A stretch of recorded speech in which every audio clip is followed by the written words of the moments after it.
Shalom, shalom. Aujourd'hui, nous voyons les trois dimensions en Christ ou les trois états spirituels en Christ possibles. Donc, lorsque nous donnons notre vie à Jésus, qu'est-ce qui se passe? Il y a une introduction à la nature divine, une participation à la nature divine. Il y a un partage que Dieu fait avec nous, un partage de sa nature, de sa réalité spirituelle. Maintenant, lorsque nous sommes introduits à l'intérieur de cette réalité, il y a des étapes de croissance. Et il y a des états de croissance. Et aujourd'hui, nous voyons les états spirituels qui sont offerts à nous en Christ. Il y a premièrement l'état d'enfant. Donc, c'est le croyant simple. Si on peut dire, c'est le nouveau croyant. Et quelles sont les caractéristiques de cet enfant? Déjà, voyons quelles sont les écritures qui parlent vraiment de l'état d'enfant. Premièrement, nous avons quoi? Et 1 Corinthiens 3, verset 1.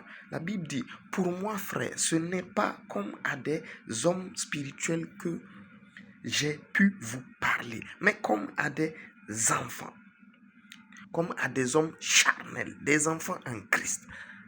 Alléluia. Donc déjà à ce niveau, nous voyons distinguer les trois états spirituels en Christ. Paul dit qu'il y a l'homme spirituel, il y a l'homme charnel et il y a l'enfant en Christ. Donc c'est des hommes. L'homme charnel et l'homme enfant et l'enfant en Christ, c'est la même chose. Donc ici, il dit que ce n'est pas des hommes qui la parlent. Donc ce qui veut dire qu'il y a une catégorie spirituelle de personnes en Christ que nous devons avoir pour vraiment entretenir un certain type de relation privilégiée avec Dieu. Donc, quelques caractéristiques rapidement des enfants en Christ. Premièrement, ce sont les gens qui sont ignorants des choses du royaume. Alléluia. Un enfant ne connaît pas parfaitement quelle est la volonté du Père. Il ne connaît pas parfaitement quelles sont les implications de ses actions. Donc, les enfants sont caractérisés par quoi? Une certaine forme d'ignorance. Et nous mettons ça sous le compte de l'innocence. Un enfant est jugé innocent. Pourquoi? Parce qu'on se dit, il ne connaît pas tout. Il ne sait pas quelles sont les implications de ses actions. Donc, lorsque nous naissons en Christ, nous naissons d'abord enfants. Et c'est un stade obligatoire. Chaque personne qui donne sa vie à Jésus naît enfant. Et le terme enfant, c'est népios. Népios, qui veut dire petit enfant, qui veut dire enfant, qui veut dire ignorant. Donc cette ignorance-là amène et demande que la personne puisse avoir un désir fervent pour la parole de Dieu. C'est pourquoi la Bible dit dans le livre de 1 Pierre 2, verset 2, il dit comme des enfants bien-aimés, désirez le lait spirituel de la parole de Dieu qui vous permettra de croître pour le salut. Donc lorsqu'on est enfant et qu'on reste enfant, il y a une certaine marge de croissance qui reste. Et cette marge de croissance-là est complétée par le lait spirituel de la parole de Dieu.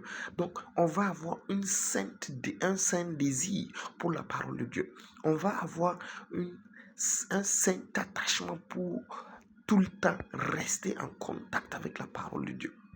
Maintenant, le problème, c'est qu'à un moment donné, quand le Saint-Esprit met ce désir en nous, à un moment donné, il va lâcher le désir pour que nous-mêmes, on continue à le faire. Comme un enfant qu'on est en train de sevrer. Donc, au départ, l'enfant a besoin de lait. C'est la maman qui donne. L'enfant crie, la maman donne. À un moment donné, l'enfant grandit. Il a 4 ans. Donc, la maman dit, voilà le repas sur la table. Sers-toi. Donc de la même manière, à un moment donné, le Saint-Esprit va dire, mais sers-toi, il y a la Bible, prends la Bible, lis pour grandir. C'est-à-dire qu'avant, C'est pas la capacité du Saint-Esprit que cette personne pouvait aller à l'église. C'est pas la capacité du Saint-Esprit que cette personne allait aimer les réunions d'église. C'est pas la capacité du Saint-Esprit que cette personne va désirer la parole de Dieu. Mais maintenant, le Saint-Esprit se met en retrait un peu et dit, je veux que tu grandisses. Donc, je te laisse également l'initiative.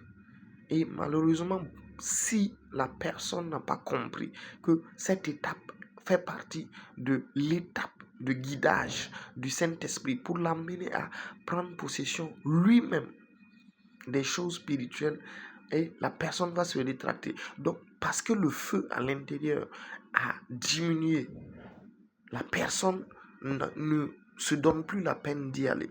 Donc, le premier fait pour l'enfant, c'est l'ignorance. Le deuxième fait spirituel, c'est la dépendance aux autres.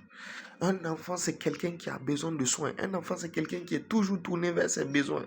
Et pour ses besoins, il a besoin toujours qu'on soit à côté de lui pour pouvoir l'aider. Donc, ce sont des gens qui vont être tout le temps tournés vers les pasteurs. Ce sont des gens qui vont être tout le temps tournés vers des frères et sœurs pour les aider dans leur lutte, dans leur combat quotidien. Et c'est normal. C'est un niveau spirituel dans lequel c'est normal qu'ils soient aidés. C'est normal. Et le Saint-Esprit lui-même va les aider. S'ils crient, la miséricorde de Dieu va se manifester. S'ils crient, la bonté de Dieu va se manifester. S'ils crient, la compassion de Dieu va se manifester. Et ces personnes-là vont dire, waouh, mais Dieu, quand tu pleures, Dieu réagit. Parce qu'ils sont enfants. Mais nous allons le voir quand ils vont passer au niveau de fils. Ce n'est plus la même manière de faire. Malheureusement, les gens vont garder les mêmes habitudes. Et en ce moment, ça ne va plus marcher. Pourquoi? Parce qu'ils ont changé de catégorie spirituelle. Donc le Saint-Esprit et Dieu sont en train d'utiliser vraiment un autre moyen pour les exaucer. Mais ils ne le savent pas. Donc cette vidéo, c'est vraiment pour focaliser sur ces états spirituels-là, en sorte que notre vie soit plus à l'aise, que nous sachions dans quel état nous sommes. Si nous sommes dans l'état enfant, il y a des façons de faire. Si nous sommes dans l'état fils, il y a des façons de faire. Si nous sommes dans l'état père, il y a des façons de faire. Alléluia. Et l'interaction avec Dieu suit ces états-là. Et si, par exemple, nous ignorons notre état spirituel, à l'instant T, cela va poser des problèmes pour l'interaction de Dieu. Et il y aura avec Dieu, et il y aura des frustrations parfois. Et ces frustrations-là peuvent même amener certaines personnes à perdre la foi, à rétrograder. Donc, le Saint-Esprit ne souhaite pas cela. Le Saint-Esprit souhaite que nous soyons éclairés et que nous puissions interagir comme il se doit, au nom de Jésus. Alléluia. Donc, ces besoins-là, ils sont dépendants. Donc, ils auront besoin qu'un frère soit là pour les soutenir. Ils auront besoin qu'on s'accorde avec eux. Ils auront besoin de finances qui proviennent de la providence divine, etc. Donc, il y a la dépendance. Tout comme un enfant, il y a la dépendance. Et il y a l'inconstance dans la foi. Donc, les enfants sont des gens qui sont inconstants dans la foi.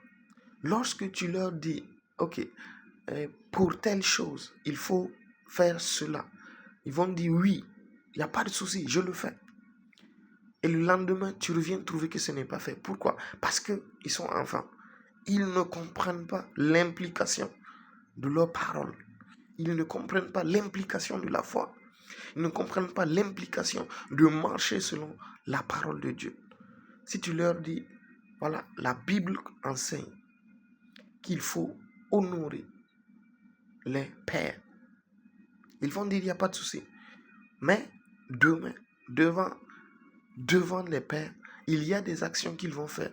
Tu vas te demander, mais vraiment, est-ce qu'ils comprennent l'implication de la parole de Dieu? Donc la marche selon la volonté parfaite de Dieu n'est pas vraiment compris, n'est pas vraiment ancrée dans leur ADN, dans leur être. Parce qu'ils sont enfants. Ils sont inconstants. Donc, ils commencent une chose aujourd'hui, une séance de prière. Demain, ils arrêtent. Ils sont dans cette église aujourd'hui, demain ils changent d'église. Pourquoi? L'inconstance spirituelle. Ils sont inconstants. Ça, c'est les enfants. Et ils sont facilement frustrables. C'est-à-dire que tu fais une chose qui ne leur plaît pas, ou tu les corriges, ils vont être offensés pour cela. Et l'offense n'est pas une bonne chose. Si tu es facilement offensable, sache que tu es enfant et tu dois te repentir. Parce que la correction fait partie de l'éducation. Dieu dit, parce que j'aime, je châtie. Corriger fait partie de l'éducation que Dieu lui-même applique à ses enfants. Donc, il ne faut pas être facilement offensable. Tu le peux pour un temps, mais lorsque cela dure et lorsque cela t'amène à prendre des décisions qui sont préjudiciables, cela veut dire que réellement ton cœur est endurci, même au stade d'enfant. Donc, évitons d'être offensés avec les frères, évitons d'être offensés avec les sœurs, évitons d'être offensés avec les responsables de l'église, mais travaillons de telle sorte que nous soyons tout le temps dociles, tout le temps obéissants. Alléluia. Il y a une grande bénédiction attachée à ça. Donc, la dernière caractéristique, c'est l'inexpérience de la parole. L'inexpérience de la parole. La Bible dit dans Hébreux 5,13, il dit, or quiconque en est au lait n'a pas l'expérience de la parole de justice, car il est un enfant. Quiconque en est au lait n'a pas l'expérience de la parole, car il est un enfant. L'expérience de la parole, c'est quoi? La Bible dit que Christ a porté mes maladies par ses meurtrissures. Donc, je suis guéri. Ça veut dire que devant un mal de tête, je ne dis pas où est le paracétamol, je ne dis pas où est l'efferalgan, mais je dis au nom de Jésus, mot de tête quitte. Ça, c'est l'expérimentation de la parole de Dieu. Et ça, c'est au stade de fils que nous allons voir ça, au stade de jeunes gens. Sinon, l'enfant n'a pas l'expérience de la parole de Dieu. Il ne l'a pas. Donc, comme il ne l'a pas, qu'est-ce qu'il fait? Il va se rabattre à des moyens qui ne sont pas de la parole de Dieu. Parce que pour expérimenter la parole de Dieu, il faut une certaine consistance dans cette parole. Il faut une certaine consistance spirituelle. Il faut que la parole entre profondément dans le cœur de la personne. Alors que l'enfant n'a pas encore atteint ce niveau de relation avec la parole de Dieu. Donc cette inexpérience se voit de façon visible dans ses actions. Là où l'amour doit être pratiqué, c'est la haine qui est pratiquée. Là où il y a des querelles, des jalousies, des animosités, des mesquineries qui ne disent pas son nom, même si la personne est pasteur, même si la personne est apôtre, même si la personne est un homme de Dieu influent, reconnu, il est toujours enfant. Parce que le niveau d'enfant est également spécifique. Il faut comprendre qu'on peut être enfant quant à la parole de guérison et être quand même un fils ou un père quant à la parole de prospérité. On peut être un fils, un père quant au ministère et être enfant quant à l'amour. Oui, oui, puisque c'est spécifique. Le monde spirituel est spécifique. Tu peux être enfant dans le domaine de l'amour alors que tu es père dans le ministère. C'est possible. Parce qu'en réalité, le caractère, la nature et l'être sont des choses différentes dans le royaume. Par exemple, quand on intègre Christ, on reçoit sa nature.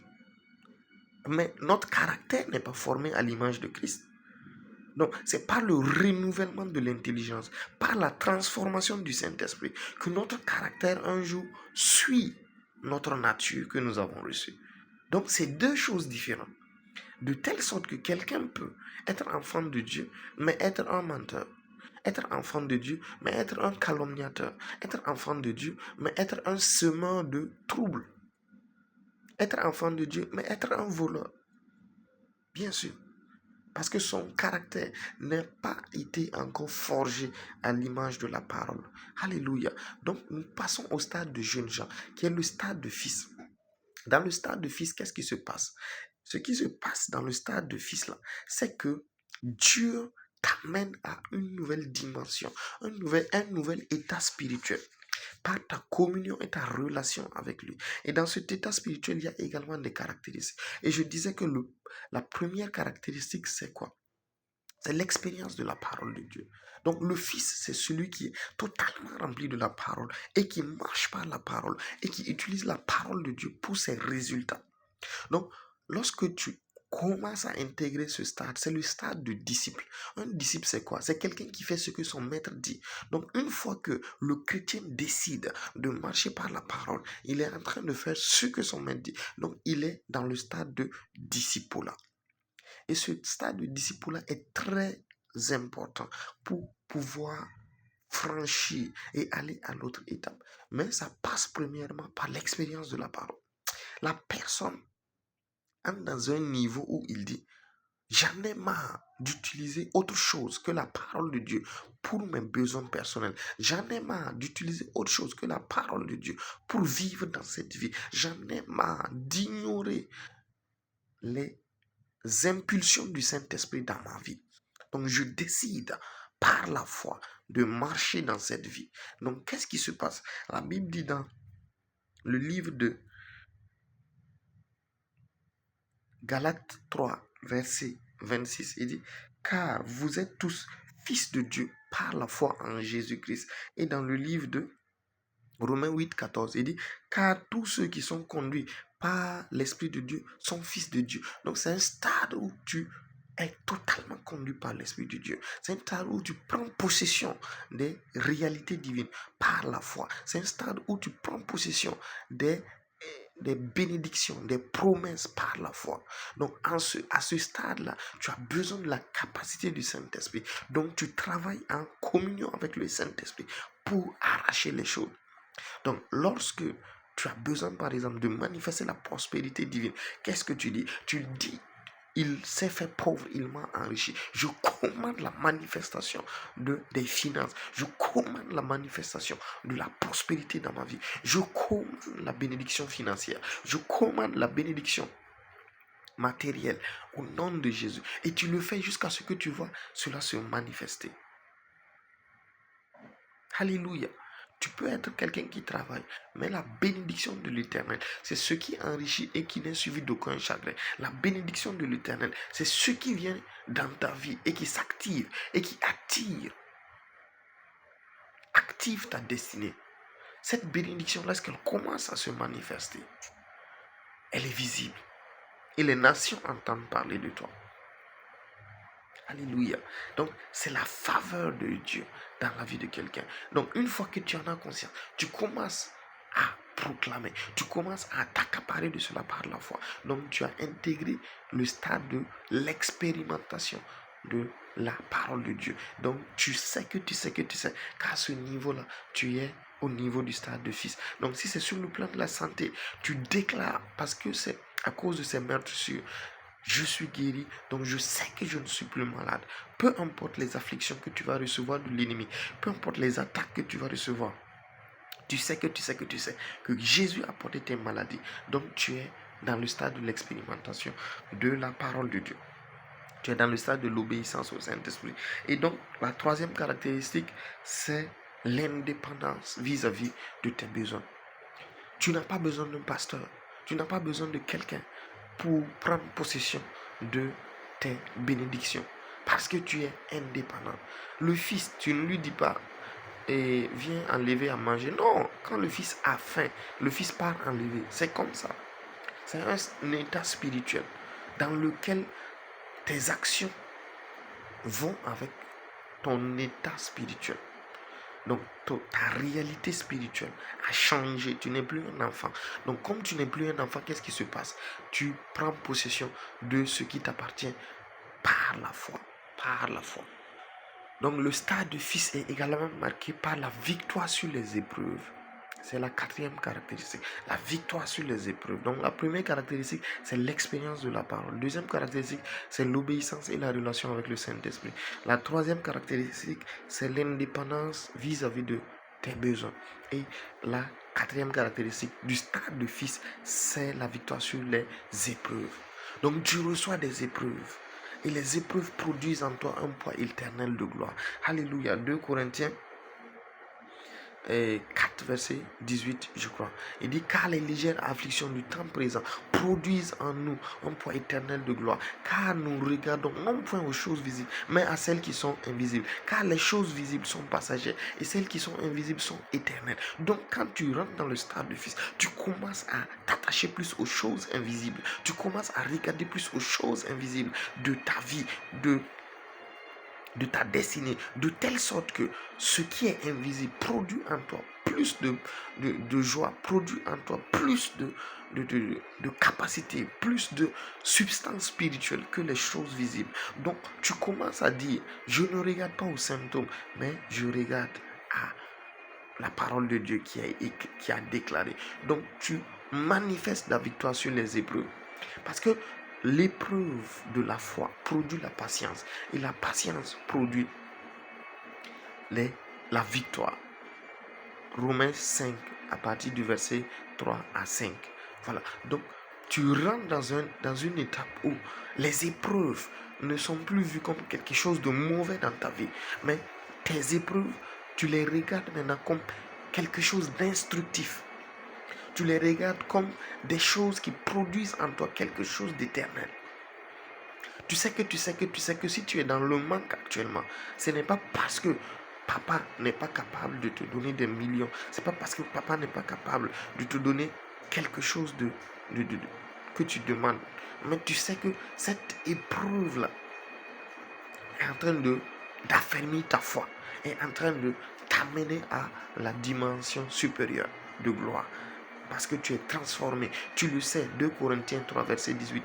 Que tu es transformé de gloire en gloire par le Saint-Esprit, à l'image de Christ. Donc, les épreuves produisent en toi de la transformation. Les épreuves produisent en toi une victoire certaine. Et quand tu arrives au stade de fils, tu les prends de cette façon. Quand tu es au stade d'enfant et que tu reçois des épreuves, tu pleurniches et tu cries. Pourquoi? Parce que c'est comme ça. Quand l'enfant a mal, il pleure. Mais quand le fils a mal, il supporte. Il supporte. Il a une certaine forme de stamina, une certaine forme d'endurance qui est là dans sa vie. Alléluia.